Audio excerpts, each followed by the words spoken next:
Venus and star blessings, everyone, from me and Coco. She's being a little bit restless, just trying to comfort her. Hopefully she doesn't step on things and shut us down. So happy equinox to all of you.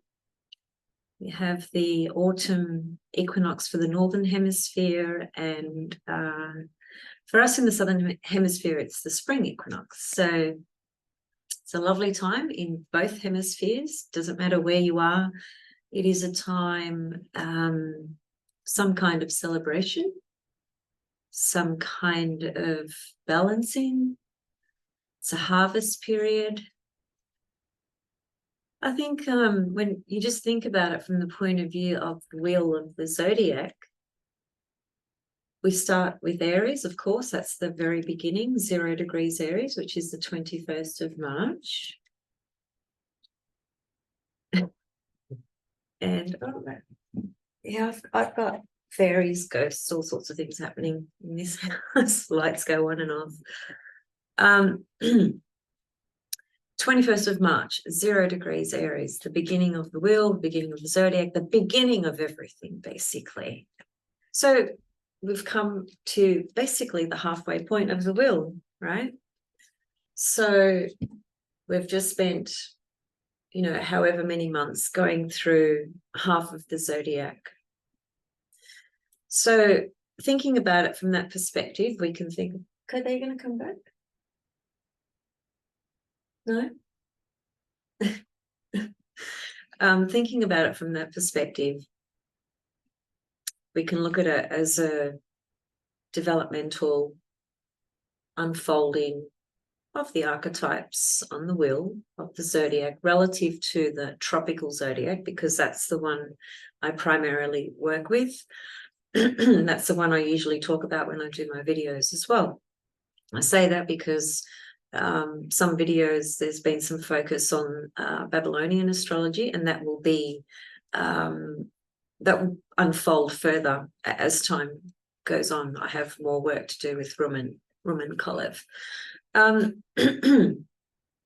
So just thinking about our own life and how things have begun when the sun entered Aries, 0 degrees of Aries, and just simply how that's unfolded over time.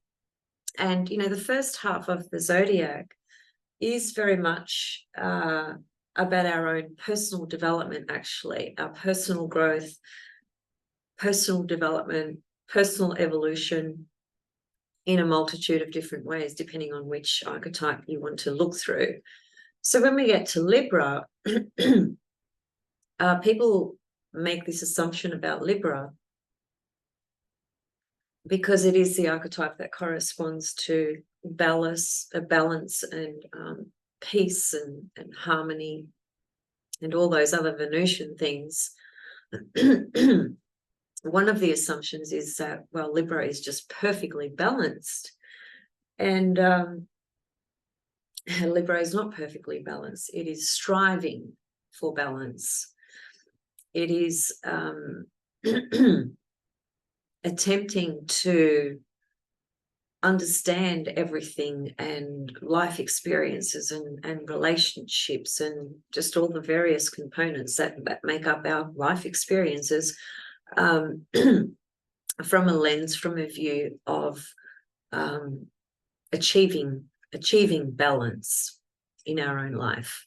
So it's not that everything is balanced, but it is a point in the zodiac that brings our consciousness and our attention to the matter of balance, and therefore the perhaps awareness, let's say, because awareness comes from a lot of things, depends how you want to explain it, but from an astrological perspective, it comes from what's called the opposition, the halfway point from in terms of the zodiac, right? Aries is opposite Libra. Libra is opposite Aries. That's the halfway point.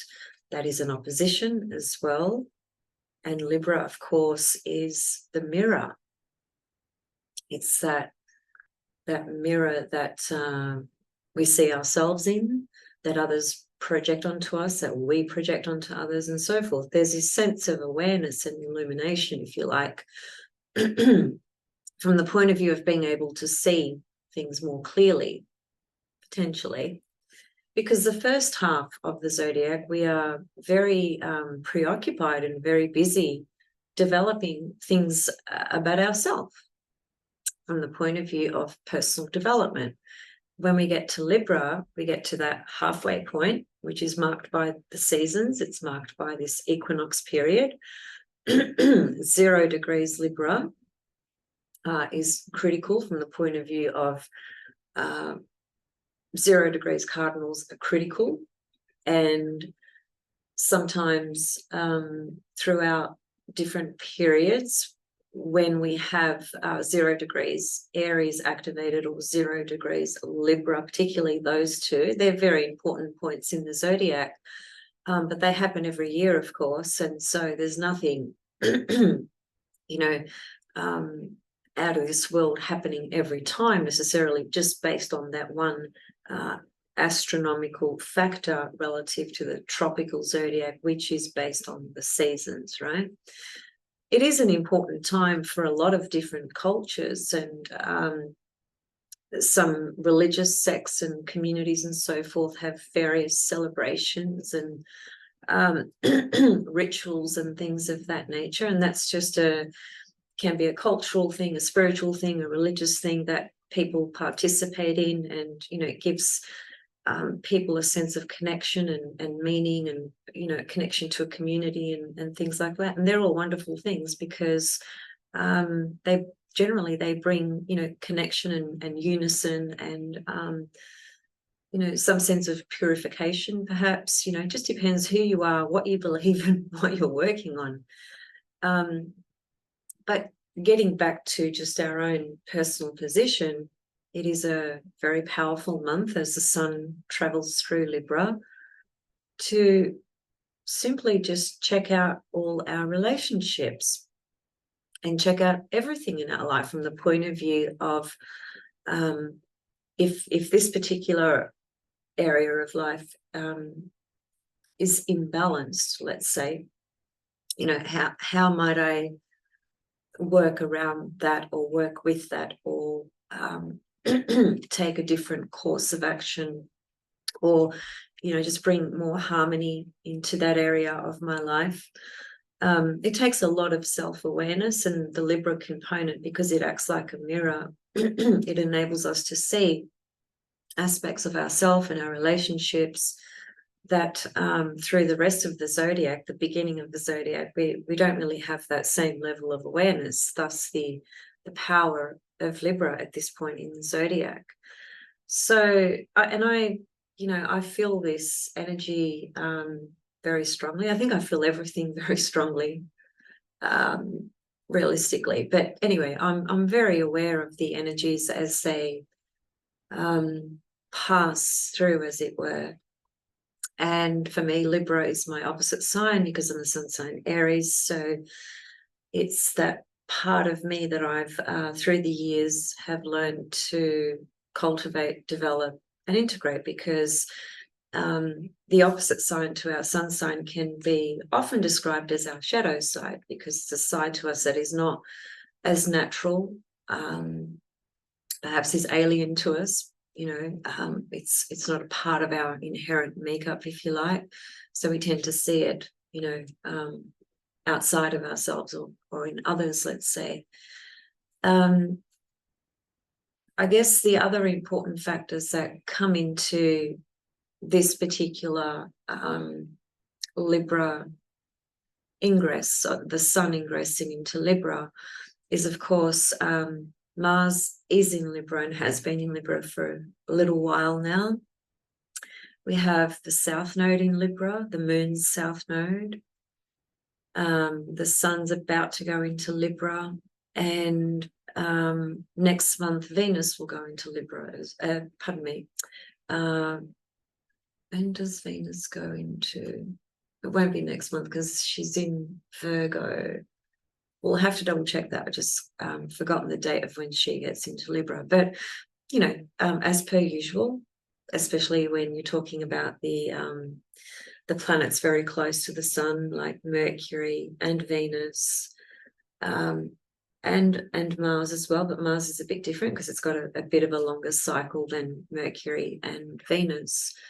But in any case, Mars has already entered Libra before the sun, way before the sun gets to Libra.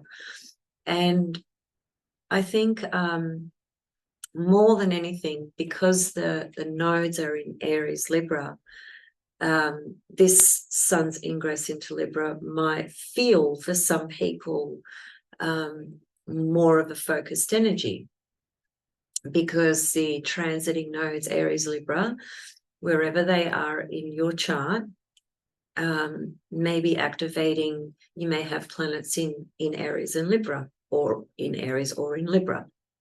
And so if you do, this nodal axis, Aries Libra, and the transit of this, which lasts about 19 months or so, could be very, very, it's important on a collective level to some extent, but it's always more important for us individually when these particular transits, as they pass infinitely and, you know, continuously, nothing stops moving, right?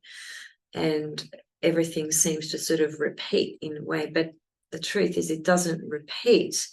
It appears to repeat from the point of view of the sun's going to go into Libra every year, the sun's going to go into Aries every year, but it's not going to be the exact same pattern and field of things playing out, right? Because every moment is a different moment in this time-space reality that we exist in. So relationships are obviously a very big focus.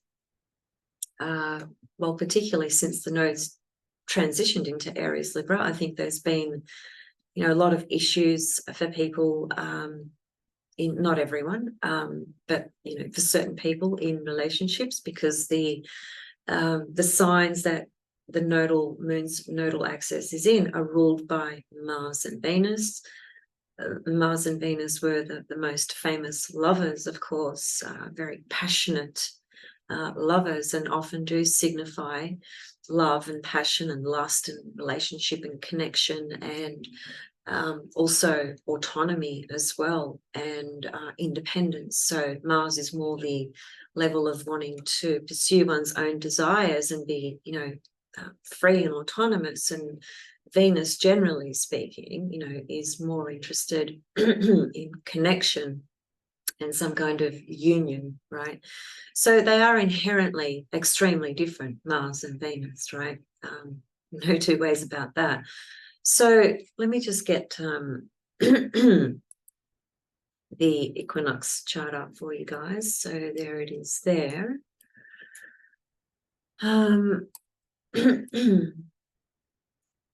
There's the sun at 0 Libra, which happens on the 23rd of September at 5:07 p.m. Melbourne, Australia time. So, you know, for you guys in the Northern Hemisphere, it'll be earlier. But anyway, it's around about this date for pretty much most people. You can see there's Mars in Libra. And Mars is 17 degrees of Libra, so he's making his way, as it were, towards the south node. And I think that's going to be an important energy transit, because Mars rules the north node, which is the collective and individual evolutionary process relative to the moon's nodes. You know, in short, the moon's nodes are speaking to patterns of the past, or experiences of the past, or imprints, you know, different journeys, life passages, and so forth.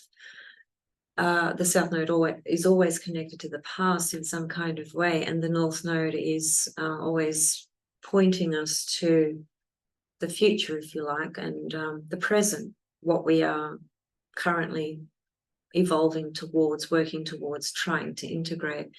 So the nodes are ruled by Mars and Venus. And so this 19-month period with the nodes in these signs, relationships are, as I said, for some people, a lot more prominent and a lot more emphasized. Now, as Mars gets, closer to this south node, that's probably going to be a little bit tricky. I want to say, it is Mars, which is in his detriment here in Libra, because he rules Aries. So, Mars in Libra is not the most comfortable Mars. It's a planet that seeks to assert itself, as it were. It's an archetype, a planet, an energy that ignites within us that desire and passion to assert ourselves as an individual, with our own personal power and desires, because that's the nature of this archetype, this planetary energy, this deity, this God, whatever you want to call it. And Libra is Venus's sign, which seeks the opposite to what Mars seeks. Libra ultimately seeks relationship, balance, unity, peace, harmony, love. And Mars is the planet of war, conflict, action, and so forth. So just from those few comments, you can understand why Mars in Libra would be quite challenging, for people who have that position natally anyway. In any case, it is transiting through Libra and will connect to the South Node, and that's likely to bring up some matters for people in relationships that perhaps there's a very obvious sort of imbalance in the relationship, and where certain things might need to be addressed about it. So the Mars is going to seek to assert itself in the matters that don't feel where Mars can actually be comfortable to be himself, to do his own thing. So in this case, it's kind of like Mars has to work with the Libran energy, because he is in Libra and the South Node's in Libra. And because the South Node speaks to the past, it might just bring up a particular relationship from the past, or it might be your present relationships that, require you to be more assertive, let's say, Mars, but with some diplomatic skills and just being aware of not only yourself and your own needs, but also the relationship as a whole, and also understanding where the other person is coming from. So those are the sorts of themes that are likely to be more prominent at that time when Mars gets closer to the South Node. And then, as I said, we've got the Sun ingressing into Libra, and the Sun will also catch up to the South Node and pass over the South Node. And both the Sun and Mars they are masculine energies fundamentally in different ways. But the Sun is you could say it's a big part of our core identity, but it's also our spirit energy, our light, solar, spiritual self being activated through this physical body. It gives us a sense of identity, because it gives us that sense that we are, I'm separate from you, and you are separate from me.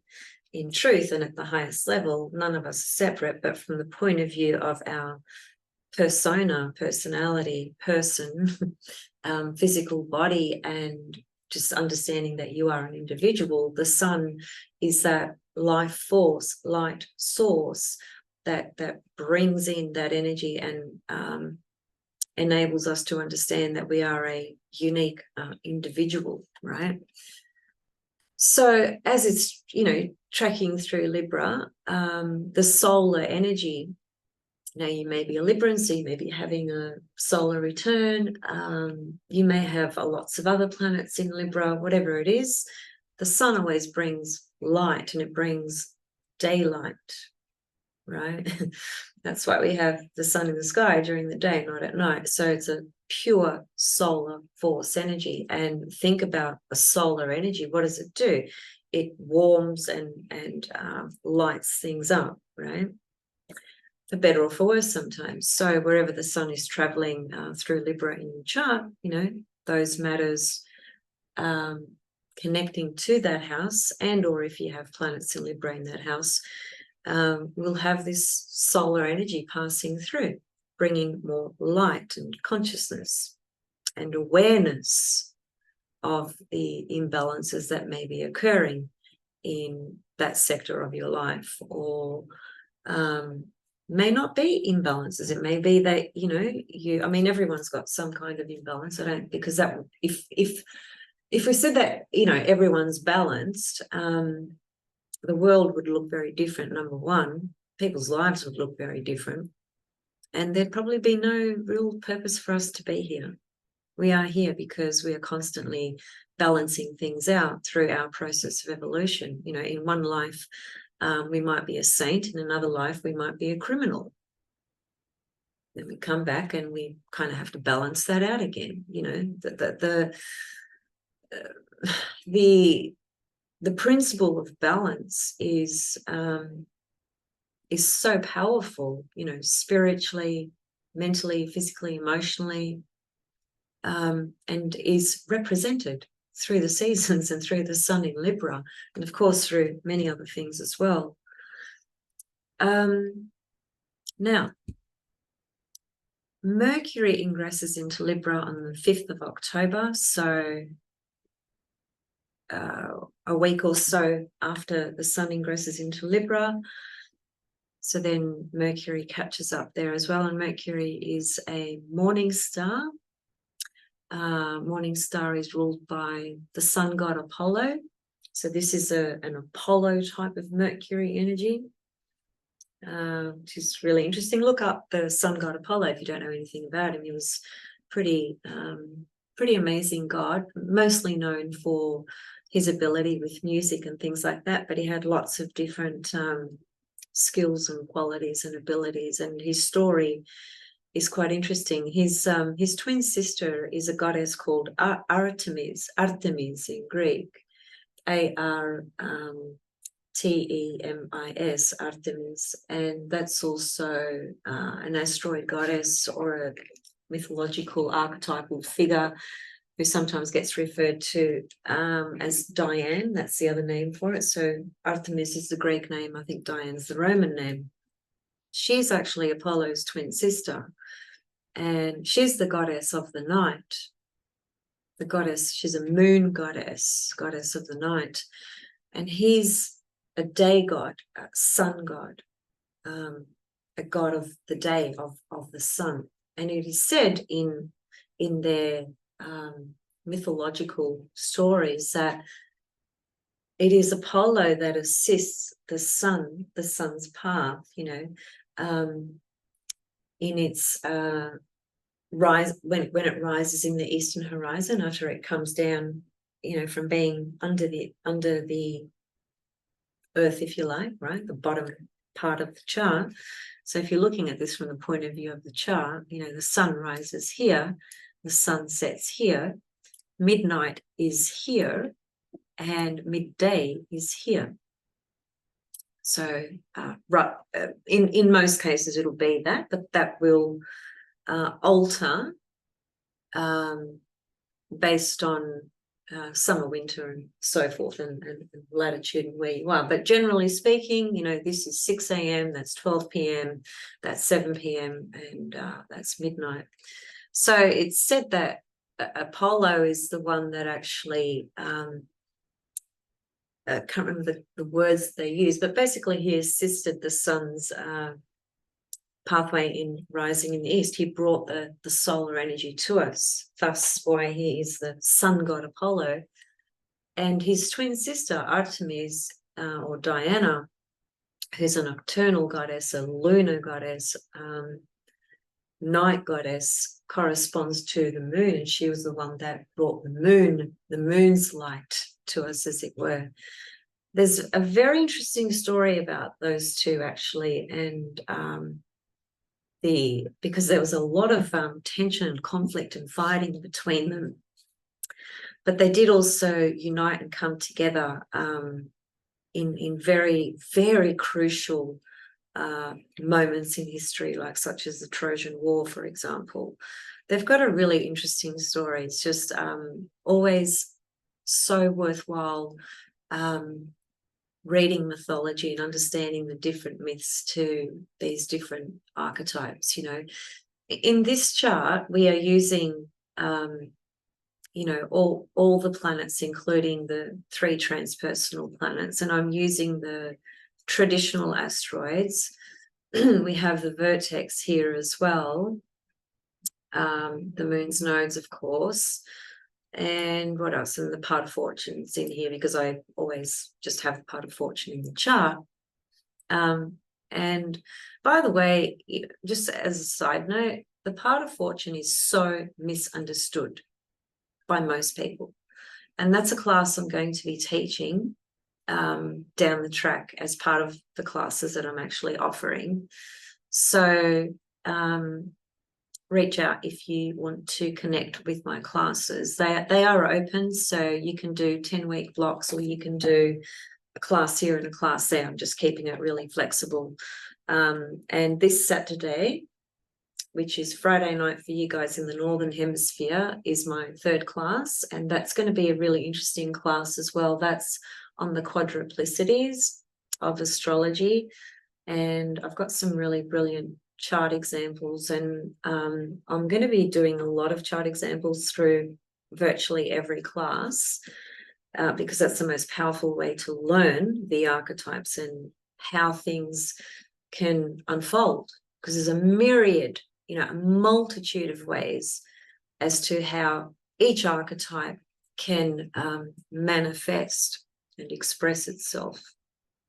So this Saturday we'll be looking at Russell Brand, who's going through quite a cataclysmic time in his life at the moment. I'm sure most of you have heard about it. I've had a look at the astrology, pretty much all there. So I'll be talking about him in this Friday night's class. It's Saturday morning if you're in the Southern Hemisphere, as part of the subject of quadruplicities and just a few other things. So reach out if you want to join this class, or if you want to know more about any other classes. Really what I was trying to get to here was that, as I was saying, we use all the planets, including Chiron, the nodes, and then I went on to say, the part of fortune is here, which is not a planet, it's a part, it's an Arabic part, which is basically a formula, a mathematical formula that takes a certain part and a certain other part, and then subtracts another part in order to get to a particular degree, in this case being the part of fortune. So there are so many more other archetypal stories through myth that you don't necessarily see here, such as the sun god Apollo that I just mentioned, which is a god that is strongly associated to morning star Mercury. Not many people would know that. I didn't know that until very recently myself, that Apollo corresponds to morning star Mercury. So then you start reading about, I've always been interested in Apollo, and I've always known about him. He's like one of the most famous Greek gods. But now that I have this connection to him relative to Mercury, I have this other level of insight and understanding about this energy of Apollo.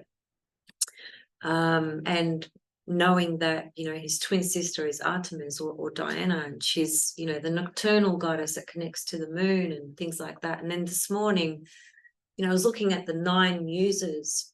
There are 9 muses, right? Very famous Greek muses, and that's where the word music comes from, of course.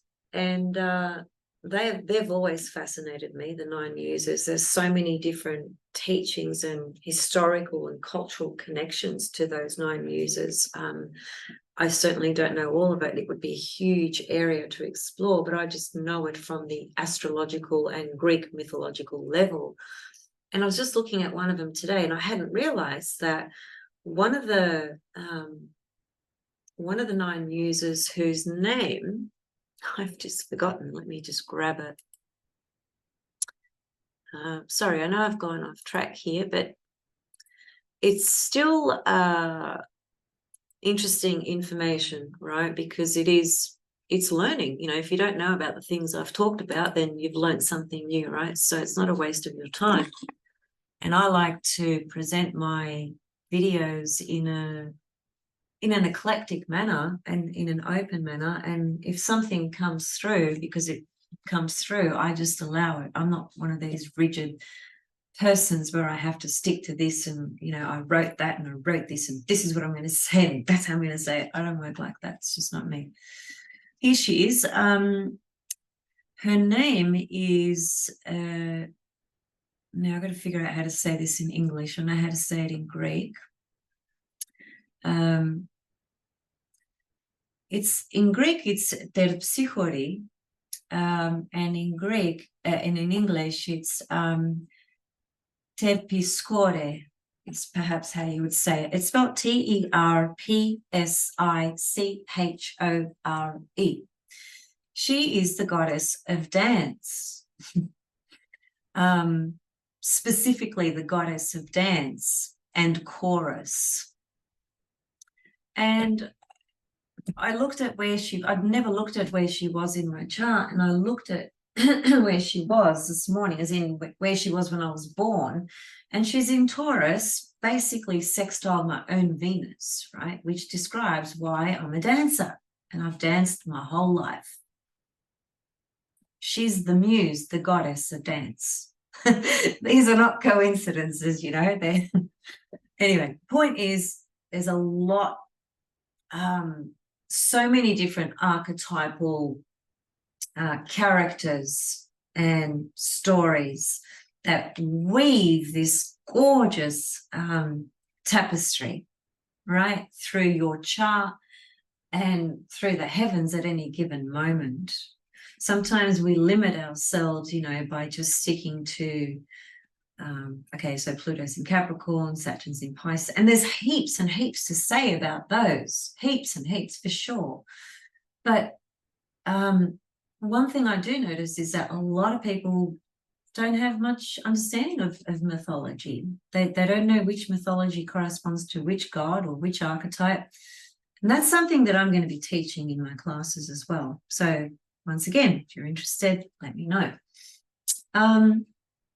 Okay, so, and relative to Venus as well, by the way, I just want to say that she's at her maximum elongation. Where is she? There she is there. Which just basically means she's like her furthest away she can be from the sun, right? That's when she reaches her maximum elongation, when she's as far as away as she can get from being conjunct the sun, which is generally about 47, 48 degrees, around there. And that's where she's at the moment. This is, you know, her light now is really just dazzling, you know, just sparkling, emanating, dazzling, shining through, because she's at furthest away from the sun. So she's standing in her own complete rebirth self in Leo as a morning star. I've encouraged people to get up in the morning and go and watch her rise on the eastern horizon, because it is a spiritual experience. It truly is. Mark my words. I did it in my previous place, which was the previous cycle of the morning star, and it was the best thing I ever did. I literally got up every morning and just watched her. I was in awe.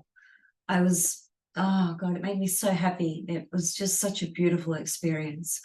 I think, like Roman Kolev says as well, you know, through the years, and I'm not just talking about the last 10, 20 years, I'm talking about a very long time, you know, probably a couple of thousand years, there's been such a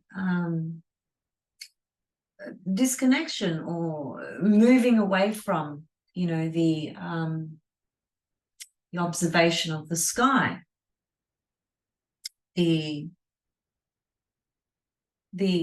true observing of the stars, the planets, yourself, because we, especially nowadays, when I started astrology, I didn't even have a computer. Right? But nowadays, people practicing or studying astrology or wanting to learn, or they're just on social media groups, and there's so many groups on Facebook, for instance, astrological groups that have got no idea what they're talking about. You can tell by the questions and you can tell by the answers. And fine, I understand that, you've got to start somewhere, but I kind of feel sorry for a lot of these people in these groups, because it's like the blind leading the blind. No one knows what the fuck they're talking about. But anyway, that's how it is with technology and social media and this insatiable desire to have a million questions and try and source knowledge and information from numerous different platforms or fields or whatever, without understanding what you're looking for, and just taking some person's maybe opinion or some blurb that somebody's written as it being gospel. It often is just absolute nonsense, unfortunately. This is why you have to do your own study. Getting back to Venus at her maximum brightness, she formed the conjunction to the moon. When was that? That was on the 11th of September, which I said in my previous video, which some people had some interesting questions, and totally fair enough, wanting to know more about these moon-Venus conjunctions. So what did I call it? It was Venus and the moon meet at the crown chakra, right? So it was the second last video I did.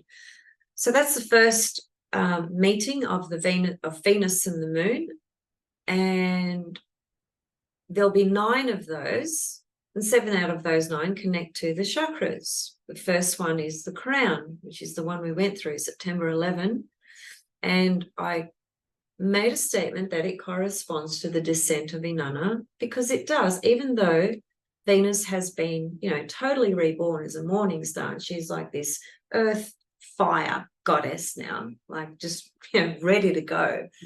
Well, when you're talking about the cycle of moon Venus, that's another level. That doesn't take away the fact that she's already been reborn as a morning star. That's a given. That's an astronomical phenomena that's taken place, whether we believe in it or not. Venus and the Earth and the Sun don't give a shit, because they line up every 9 months and are either a morning, and she's either a morning star or an evening star. That's what happens every 9 months. So we don't have to believe in something for it to be a fact. So the moon-Venus conjunction, it's something that I've been aware of for a very long time, but it's not something that I've worked on as much personally as I have with the Venus star points, for instance, right? And now the heliacal phases of Venus, which I'm very, very passionate about exploring, right, through the work of Rumen Kolev that has come to my consciousness, right? But the moon-Venus conjunction is, from my understanding, is another journey of Venus, and specifically it often gets related to the word shamanic journey often gets associated to this Venus journey with the moon, because the moon acts like it's a body, right? So it's a gate that allows that energy to come through, if you like, right? And so the Venus and moon line up for the next 9 months every month, and the 7 chakras correspond to the 7 gates, which are the 7 gates of Inanna's descent, right? Where she goes and eventually meets her sister Ereshkigal, and she gets murdered, and then she gets reborn, and there's all these different details and levels and stories to it. And often people follow that particular cycle. When Venus has been reborn, either as a morning star or an evening star, she's going to go through this process of forming a conjunction to the moon. And it's just an opportunity to get, I think, more integrated with the deity Venus, the goddess Venus, in a conscious way through your own personal work that you are doing. From a shamanic healing transformative perspective. That's the most simple way I can put it. Now, Brett Joseph, or Gemini Brett, some of you might know him as, he's created a wonderful, what's it called? Like a graph, okay, that shows us these conjunctions with Moon and Venus, and it shows us just the cycle of Venus over it's about 9 or 10 months, something like that. But anyway, it's really great. What is put together is fantastic. I absolutely love it. And it just gives like a key word, you know, a couple of key words for each Moon-Venus conjunction and other important things that Venus is doing in between, right? And I actually messaged him and I said, look, would you mind if I use this graph to share it with my audience on YouTube? Because I think they'd really appreciate it if they haven't seen it, if my audience hasn't seen it through you for some reason. Some people might not know you, whatever it is. I would just love to share it. It would just be really great. And he gave me the thumbs up, which is fantastic. So I do plan to come back when I've got the time and show you guys that on the screen, which you'll be able to pause and take a picture of it, and then you can just write it all down yourself, right? And then we can, you know, possibly just talk about each one a little bit more. But it's a bit of work to come on and speak to that. It's a bit of work. I have to kind of sit with that for a bit, and because it's just given some keywords and I need to bring in my own sense of it as well. So we'll see when I do that. I'm not sure when. I'm not promising it's next week, but anyway, it is something that I intend to bring to you guys, because I know many of you would be really interested in that. So for the moment, at least, anyway, just know that Venus is at her maximum elongation, greatest brightness, basically. She's fully activated in this basically new 8-year cycle, right, that she's just recently begun at a shorter interval. It's a 9-month cycle, because in 9 months she will be reborn as an evening star, Gemini evening star.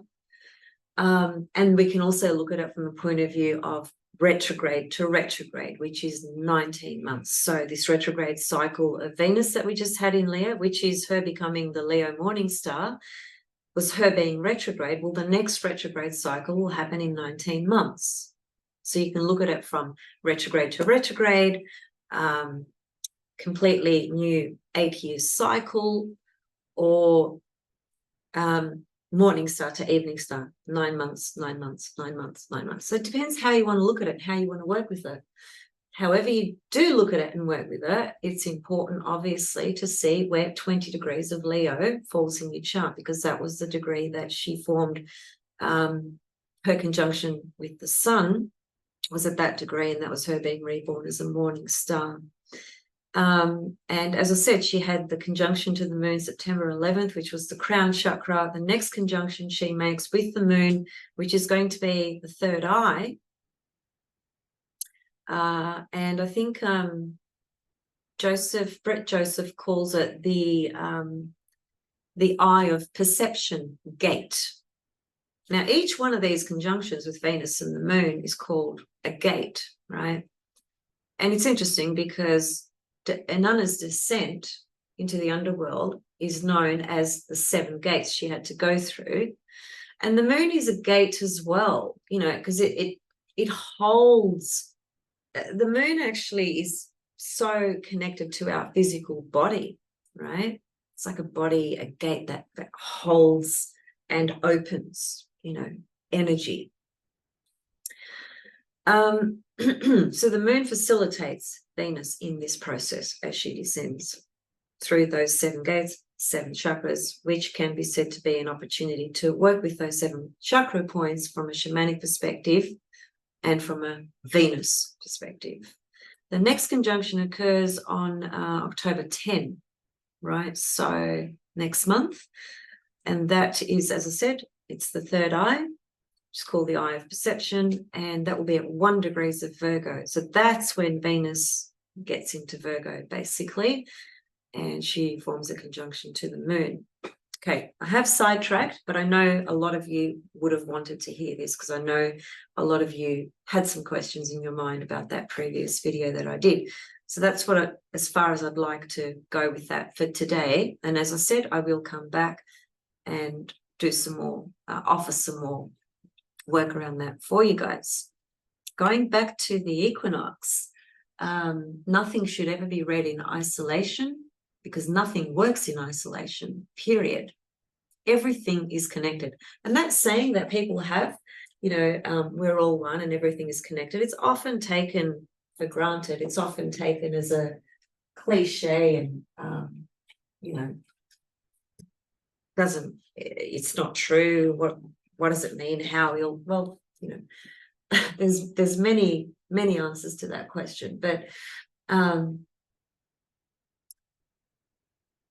it is a truth. It is a spiritual law and a spiritual truth that there is this sacred oneness that exists in everything, in all of us.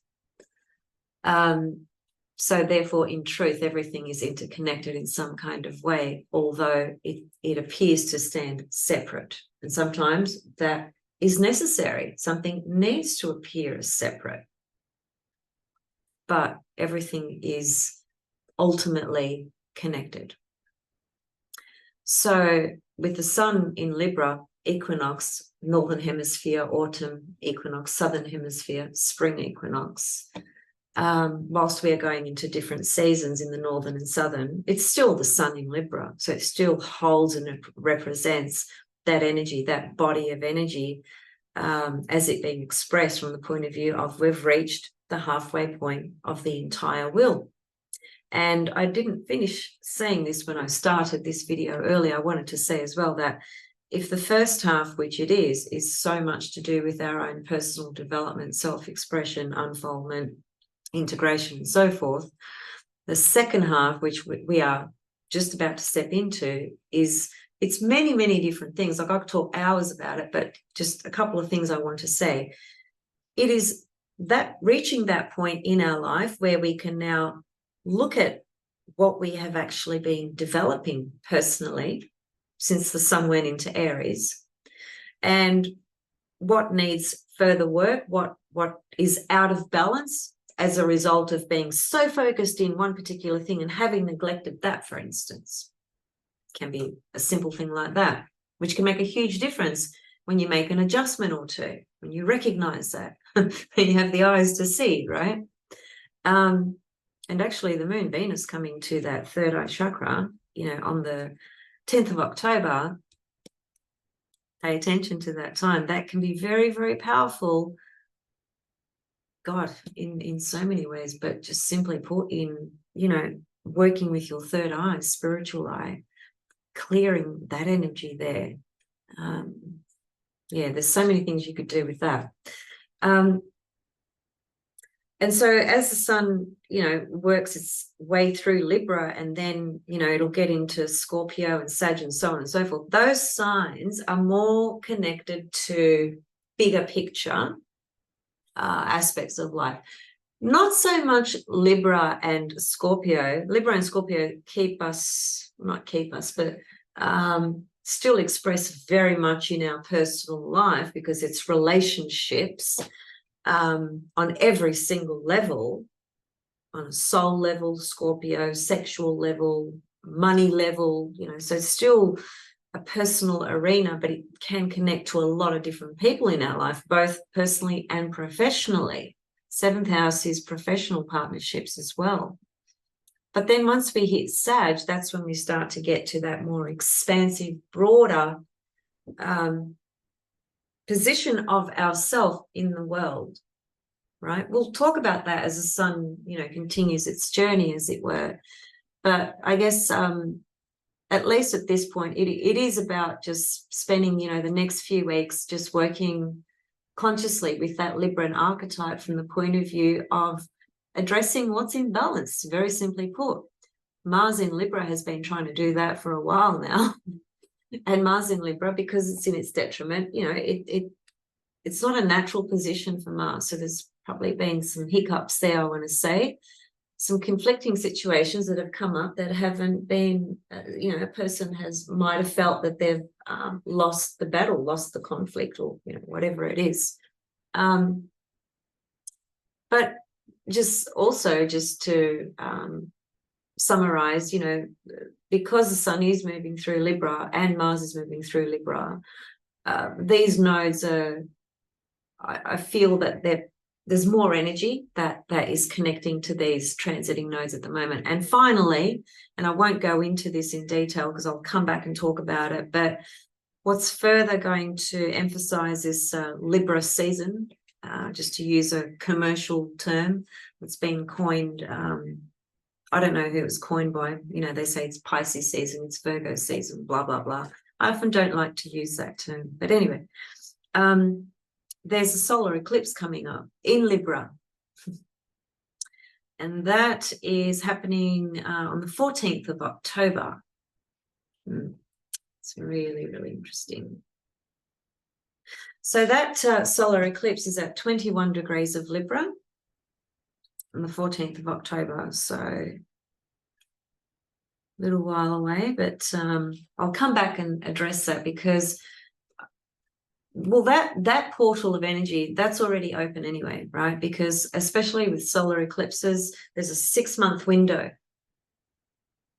So Bernadette Brady does say in her book, this book here, Eagle and the Lark, which is basically a book on predictive methods, right, in astrology, and there's a whole section here on eclipses, the family of eclipses and so forth. And this family, there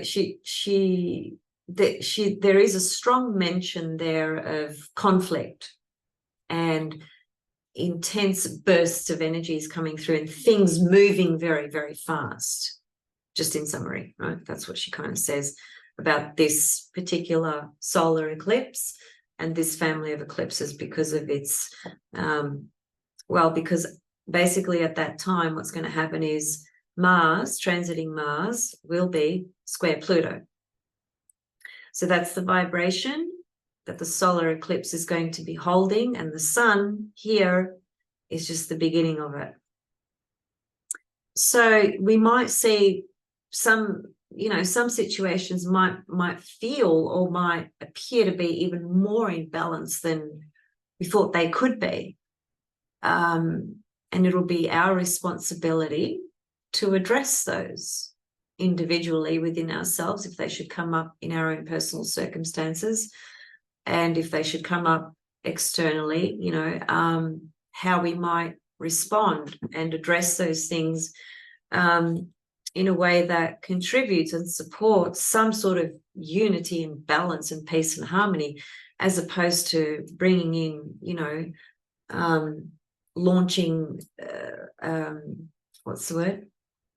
Just forgotten the word, but launching fire bombs, massive, explosive, dangerous things. Mars square Pluto. We'll talk about that soon as we get closer. Okay, I'm going to say goodbye for now. And yeah, there were a couple of things, but I'll leave them for now. And see you guys soon. See you guys this Friday night. Those of you joining class, look forward to it. And any of you want to join, just let me know. Just send me an email, and I'll see you guys soon. Much love and Venus star blessings. Bye for now.